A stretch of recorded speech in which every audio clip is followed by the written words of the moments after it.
ఒక స్ఫూర్తి, ఒక ఇన్స్పిరేషన్. అంచి వేసిన ప్రజలకు వారు ఎప్పుడు కూడా బీద ప్రజల గురించి కొట్లాడేవారు.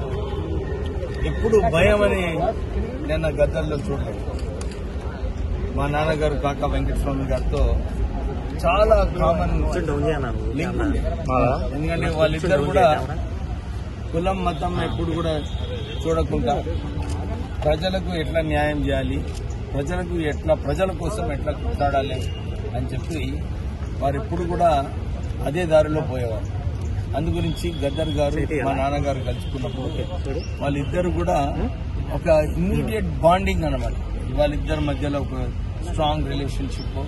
వాళ్ళు అనేకమైన సమస్యల మీద చర్చించినప్పుడు కూడా వారు ఇదే ఎట్లా బీద ప్రజలకు మనము ఉపయోగపడాలి, ఎట్లా వారికి న్యాయం చేయాలని చెప్పి ఇప్పుడు కూడా ఆలోచించేవారు.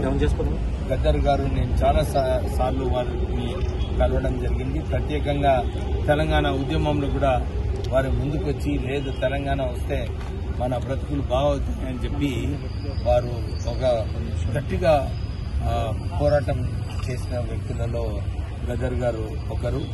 వారిని ఎట్లయితే తెలంగాణలో చాలా మంది తెలంగాణ గురించి కొట్లాడారు, కేసీఆర్ గారు కూడా వారిని అట్లానే పక్కకు పెట్టినారు. ఎవరైతే మంచిగా పోరాటం చేశారో వారికి ఇంకెక్కువ గౌరవం కల్పించే అవసరం ఉంది.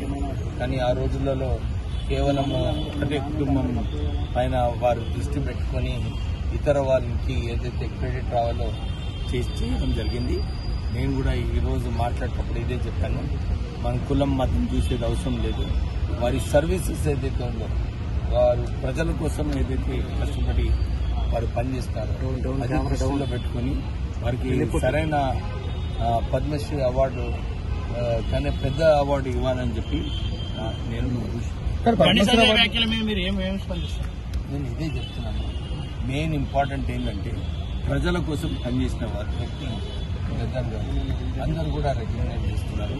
తెలంగాణ ఉద్యమం వారు ఎప్పుడైతే మూమెంట్లో ఉండేనో వారు మూమెంట్లో వారు నాయకుడు అన్ని చోట్ల పోయి పాటలు పాడేవారు.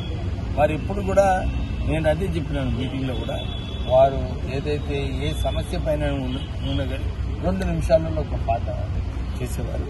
సో వారు నిజంగానే ఎప్పుడు కూడా ఒక వ్యక్తి కోసము, ఒక కులం కోసం, ఒక మతం కోసం కొట్లాడిన అందరి కోసం కొట్లాడిన ప్రజా సేవకుడు వారికి ఇస్తే బాగుంటుందని చెప్పి తుపాకీ ప్రధానం వేసుకున్న వాళ్ళకి ఎలా ఇస్తారు అవార్డులు అని మాట్లాడారు.